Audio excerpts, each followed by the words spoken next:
We now move to our second keynote speaker. This is Professor Avinatan Hassidim.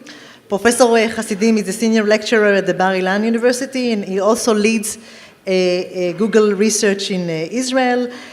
Professor Hassidim is a Talpiot alumni with over 15 years of research experience. After graduating from the Hebrew University in Jerusalem and a postdoc at MIT, he joined the faculty in Bar-Ilan and Google. Professor Hassidim will speak about machine perception in Google.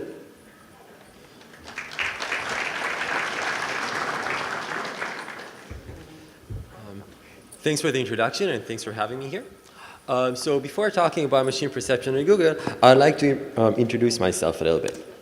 So let me tell you, who am I?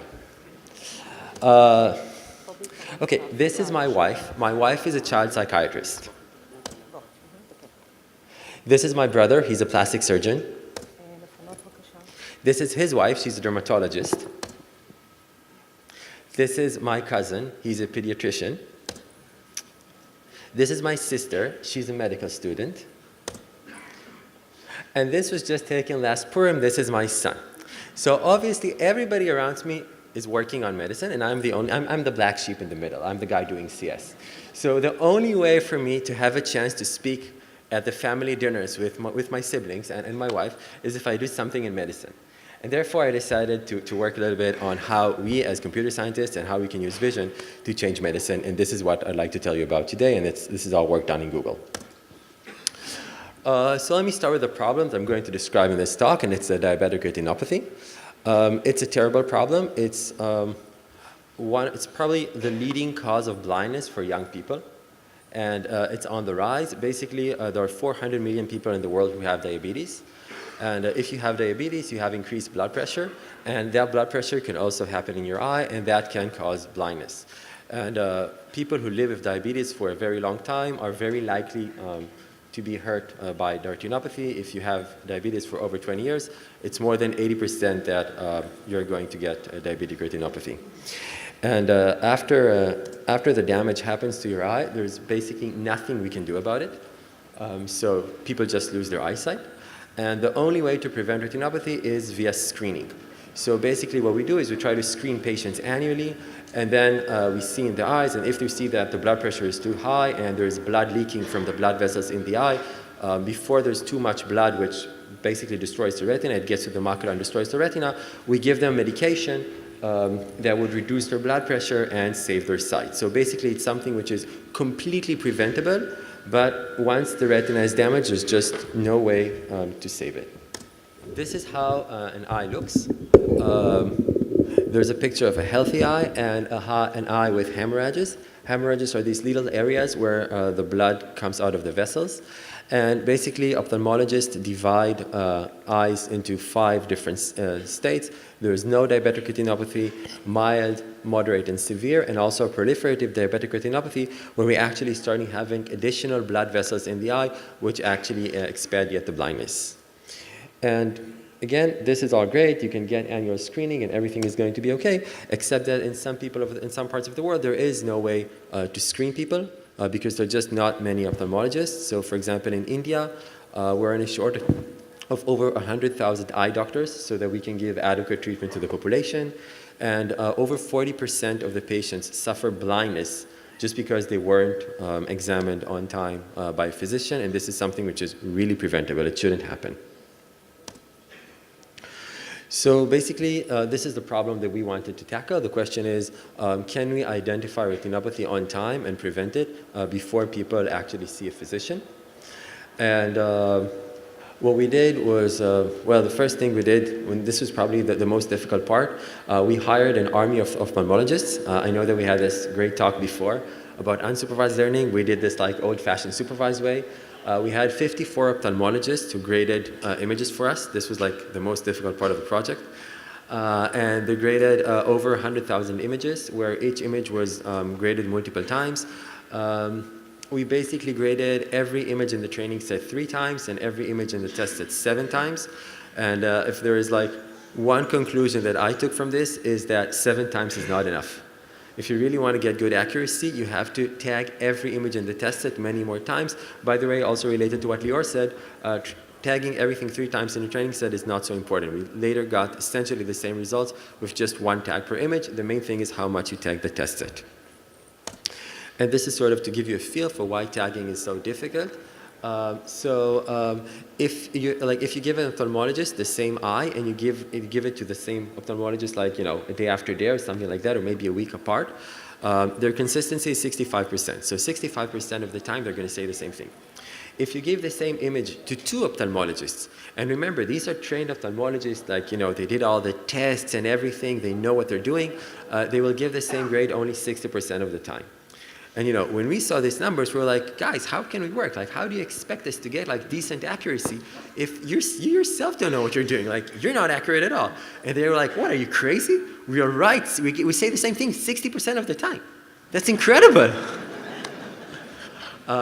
This is just one example.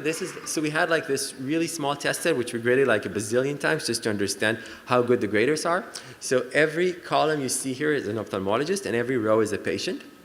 And basically, what I wanted to see is that there are patients for which some doctors would say that there's no diabetic retinopathy at all, and some doctors would grade it as severe.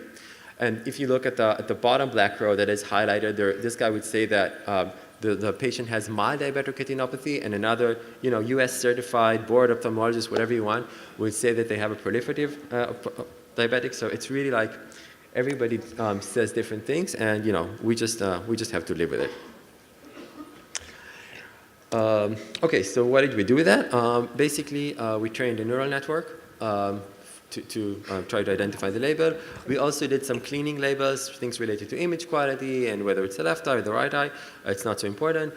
We used a variant of Inception, trained it on all the data, and tried to see what we can get. And these are the numbers. If you take so we use F-score, which is the harmonic mean between precision and recall. If you take a board-certified ophthalmologist, you get 0.91. If you take our system, it's 0.95. So it's essentially better than an ophthalmologist. It's more or less like a committee of 2 ophthalmologists who debate over the case. But the main thing to think of it is we are on par with a certified ophthalmologist. We can give treatment to people which is as good as they would get if they would go to a trained physician. And another thing which was very important for us was to publish this in the medical literature because, as you know, physicians don't trust us. And saying, oh, gee, I got a SIGGRAPH paper, right? SIGGRAPH rebuttal was yesterday. That's not worth very much. So we actually published this in JAMA so that they feel that, they have control over everything and that they will be happy to use it.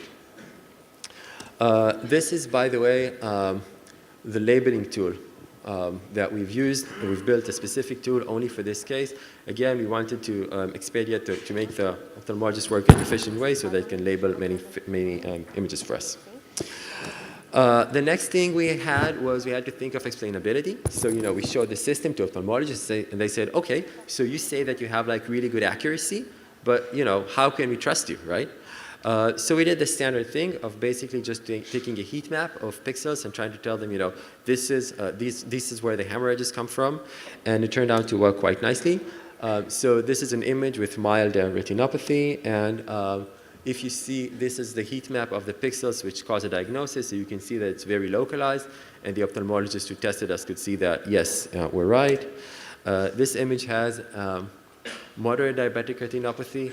We're already 10 minutes into the talk. I'm sure you can identify all the hemorrhages yourself. But just in case not, you can see them here. And again, you can see that there are more hemorrhages. And the shade is a little bit lighter. So you can see that, it makes sense. Sort of, it fits the prediction. The next thing we did was we wanted to partner with other companies to make this something which is accessible. And also to do the clinical trials, which is the real pain of the story.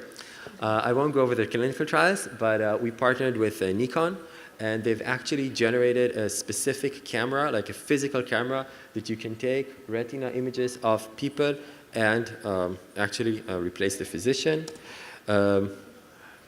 In parallel to doing all the clinical trials and getting approvals, we actually rolled out in Thailand. And this is a clinic in Bangkok. This is in Utai. This is a picture of a clinic, and these are real people who get their eyes tested. And these are people who couldn't have seen a doctor otherwise, and now a technician just tests them and tells them if everything is okay or they should see a doctor immediately and start taking medication so they can save their sight. There's an interesting story here. So if you think that FDA is tough, we said, Thailand, India, everything is going to be okay. No, it's not. They have their own clinical trials and regulations, except that if you agree to donate the devices and you don't want to get the data back, so you're not allowed to use the results of the trial, then you can give it to the hospitals and they will use it from day one. So what happens is we donated part of the cameras, which are actually being used, and then there's another set of devices for which we run the clinical trials, and we have to get all the approvals, right? The fact that they're using it doesn't mean that it doesn't have to be approved. Okay, I want to switch gears a little bit and remind you the ImageNet competition, which you all know. And one of our greatest prides as a scientific field is that we beat humans, right? So in 2015, right, all know ImageNet, the competition, you want to identify what's in the picture. And in 2015 was the first time that a deep network managed to beat a person who trained for this seriously. So Andre from Stanford spent a lot of time trying to look at the images, and we managed to beat him. By the way, beating somebody who doesn't really train themselves is really easy. These images are tough.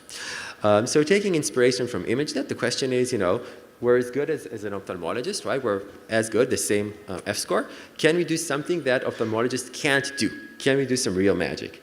And it turns out that yes, using vision, we can do some real magic that physicians don't know how to do. And the thing we've tried to tackle was, can we identify acute cardiac events before they happen? So they say that the eye is the window to the soul. Can we look in your eye and say that you're in cardiac risk? And it turns out that this is possible. Again, the way to think of it is, again, you have all these blood vessels in the eye, and we can, I won't say measure because it's a deep network, so I can't exactly argue what it's doing, but we can really have a very good intuition of the blood pressure and how it's changing and what happens to your blood vessels. And all these things are actually a very good predictor for coronary events. So there was some motivation, but this is something that the ophthalmologists just can't do. They can't predict anything like that. We can predict a cardiovascular event with an accuracy of 0.7, which will happen in the next 5 years. So this is incredible. Just by looking at your eye, we can say these things. And doing this important and scientific research, one of our interns actually started playing with the data. And what she did was like, oh, gee, we have this thing where you have like, guys and girls, right? We have all these images. What happens if we try to distinguish? And she trained a network. And it was incredible. Like the first time she ran it, she got like an accuracy of like 80%. After tuning a little bit, we have 97% accuracy in identifying gender just by looking at your retina. And this is incredible. It's something which was not known to medicine before. Even after we did this, we took like, a bunch of male images and a bunch of female images, and we showed it to ophthalmologists. And we said, guys, can you tell the difference, right? Tell us, what's the difference? And they couldn't find out. They couldn't figure it out. So we have these two clusters, and we don't know what's the difference. And we did all these things where we try to say, okay, is this something like global in the structure of the eye? So we did something like, we took like a sort of a checkerboard over your eye, 64 by, an 8 by 8 board, and we just basically shuffled everything, and we ran the classifier again. You lose a few points in accuracy, but you still get very good accuracy in distinguishing male and female. So there's something in there which is sort of in the microstructure. It's not something macroscopic, which we don't know what it is, and it can tell you the difference. And after this success, of course, we had to try everything else that we could think of. So we can identify your age with a mean average error of 3 years just by looking at the retina. We can identify your blood pressure. You get 11 millimeters wrong for the systolic blood pressure and 6 millimeters wrong for the diastolic blood pressure. This is essentially, if you go to a physician in the clinic, this is essentially the level of accuracy that you get there. So you can get it just by looking in your eye. We can know if you're smoking or not. There's so many things that we can learn from the eye. So this I think, is sort of the new science. Okay, after the success with retina, we try to think, what else can we do? And we try to think sort of, where we can get the biggest impact, because this has been like a crazily expensive and work-intensive endeavor, and we can't really afford to do this for every disease everywhere in the world. Like it's just not going to happen. So we try to think sort of what are the criteria for the most important places in which we want to intervene. We came up with 3 criteria. The first is expertise is limited. And this is easy because physicians are in need everywhere in the world. This graph shows you the need for radiologists, how many radiologists sort of we think that the population needs, or at least let's take the US as a gold standard, and what's the situation in the rest of the world, which is not so good, of course. We need a place where we have lots of data that we can look at. It's machine learning in the end. And we want predictions which are actionable. So we care much more about the diabetic retinopathy than, saying the gender or saying things which you can't really do anything with it. And of course, naturally, a very good candidate is cancer, where basically there are all these subtle issues of exactly what is the ground truth. Is it like what the pathologist said, what the biopsy says, what happens to the patients 5 years from now? There are various truths, but ground truths, but clearly there is an impact. And we wanted to start with breast cancer and how it affects the lymph nodes. So again, we did the same thing. We went to pathologists and we asked them, here's like a sample, here's the slide, try to look in the slide and tell us what you see. And basically, these slides, they're terrible, right? So it's like this, they have this microscope and they basically have to go over the slide and they try to find cancerous cells. And it turns out that just like in the retinopathy case, if you go to different physicians, you're going to get different answers. So around 25% of the time, if you go to a different pathologist, he's going to say something else, and this is talking about whether a person has cancer or not. So, if you want to have one takeaway message from this talk is always get a second opinion. They never agree. But, if you ignore like literature on how clinical trials happen, when we did our experiments, we basically saw that if you give like a pathologist a slide and you just tell them, sit an hour on the slide and do the best that you can, you usually get the right answer. So you get 94% sensitivity. They find cancer 94% of the time and 99% specificity, which means that if they say this cell is cancerous, they're right, which is not so surprising, right? The challenge is that they have to go over the entire slide, but to identify cancer, one cell is enough. Once they find the cell and they look at it, they can say this is cancer. The problem is that in real life, pathologists can't sit an hour on every slide. They basically have a ton of patients that they need to see. So if you give them sort of, and now there's a question for how long should a pathologist spend on the slide. This is something which I don't want to get into. There's a very big variance on this number. It depends if you're in Israel, if you're in the US, politics. But basically, if you give them bound in time, the sensitivity goes down to 40 to 80%. Depends how long you give them. So there's really a much higher chance that they're going to miss even cancer if you just don't give them enough time. What we did is we trained our system, and basically, so the first thing we had to do is scan these slides. We scan it using a special microscope. There are 10 gigapixels in an image because you basically have to scan everything, and then there's like all this work of how do you actually store the images and play with them and train with them, but let's not think about that right now. Basically, our trained model identifies cancer over 95% of the time, but we have a lot of false positives. So almost in every slide you give us, we say, oh, there's cancer. This cell is cancerous, and most of the time we're wrong. I'm not too worried about that because if you have a hybrid model, then you can actually get away with it. Most of what we do at Google is not trying to replace the physician, but trying to augment the physician. And if you just give them, if you just go to the pathologist and say, these are like the 3 areas which are like the most dangerous or, we think are most likely, it just lets the pathologist look at the specific cells, and then they can know better than us if it's really cancerous or not. So basically a central system, a combined system, does a much better job. Okay, so we do a very similar thing also with prostate cancer. I'd rather skip it right now. Again, now we want to enter clinical validation for breast cancer and also work on other types of cancer. And let me just mention that it's not just pathology. There's work on radiology and dermatology and endoscopy. And basically, I think this medical domain is a brave new world, and like this is the place where we should be because there are a lot of things that we can do there. I want to talk about a couple of other things which are sort of tangent. One thing I want to quickly mention is a deep variant. So we try to say, can we use the same technology not just to help physicians, but also to expedite research, specifically for genomics? So basically, can we improve genomic sequencing via computer vision? And it turns out that we can. So basically, if you take genomic sequences which were generated via multiple forms, and you train a network on them, you can basically correct many of the mistakes, and we won the FDA competition for that. And I'll just skip it.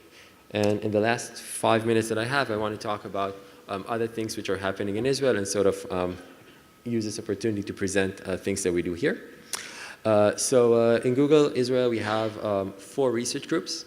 The largest research group is the machine learning group, and this is sort of the bread and butter of what we do, where we do both foundational research and applied research. We also have 3 other groups. We have an NLP group, we have our own medical group, and a vision group. And I'll mention that in the medical group, there are several projects that I haven't mentioned. Specifically, all the medical data is very sensitive. Of course, it's private data of people, so everything that has to do with privacy of the data and how do we learn on private data and how we should anonymize the data in a way which would not hurt learning, everything is done in everything that happens in Google. All the research is done in Israel. And we also have an audiology project, which I can't go into right now. We also have a vision group, which works on videos. And we have collaborations with some of the project groups that sit in Israel. So Google Search has a very large presence in Israel, and we work with them on autocomplete. So whenever you see a suggestion and there's a completion, it happens in Israel, and we do the research for them. Specifically things like making sure that bad content doesn't get promoted, and we try to promote a safe web where we don't want to offer kids queries that, for example, are related to porn or abuse or hate or Russian roulette games or anything like that. We work with a local cloud team. When we help them do a network monitoring of the entire Google Cloud, including identifying faults in the cloud, measurements, everything. And we work with the local crisis response team. So the Google crisis response teams, which is basically responsible for giving people notifications when there's a crisis, mostly a natural crisis, but not only around the world, sits in Israel. And we work with them, and I want to say a few words on our joint project. So one nice project that we have with them relates to flood prediction. So floods are the most lethal natural disaster. There are 7,000 people who die from floods in a median year, and the average is actually quite larger because in some years you have a lot of rain and a lot of floods, and then many more people die. And the expectation is that with global warming and climate change, the numbers are only going to grow. So this is a very serious problem. The most lethal type of floods is river flood, and this is also the flood that we're trying to predict. A river flood is when a river overflows and floods the entire surroundings. And there are already predictions for floods today, but they're just not good enough. Essentially, the way to predict floods is you have river gauges, which measure the amount of current which go through the river. And then if there's too much water going through the river, especially upstream, well, you know that downstream the water is going to come down and they're going to flood the entire area. And this is great. And in the US, we have 10,000 river gauges, and we know exactly how much water is flowing in every river. But we don't have many floods in the US. Almost all floods in the world occur in India, in Bangladesh, and in China. And in India, we have 146 river gauges. And as you know, India is not smaller or less populated than the US in any way. And therefore, we really don't know. We don't know how much water is in the river, and it's very difficult to know if it's going to overflow or not. So one nice project that we did here is try to estimate the amount of water flowing through the river using satellite imagery, where basically we use the US as a training data and a test bed, and we apply this in India. the traditional, so how can you hope to use satellites like to identify how much water is in the river? Basically, if you have more water in the river, it's going to be a little bit wider. And the question is, can you, if you have a satellite which is flying, I don't know, 20K kilometers above, can you distinguish between this and this, right? And naturally, it's very, very difficult. The traditional way to do this is using microwave radiation. So they were using a specific wavelength in which water are very different from Earth. Basically, what we did is we used a complete spectrum of wavelengths and applied some, basically we trained a network and we got much better results. So today we're the best in the world in identifying the amount of water through the river. And we're trying to improve the alerts for people and give them more accurate alerts for this monsoon season, which should start around June. And I'll skip this and just thank you for your time. Thank you.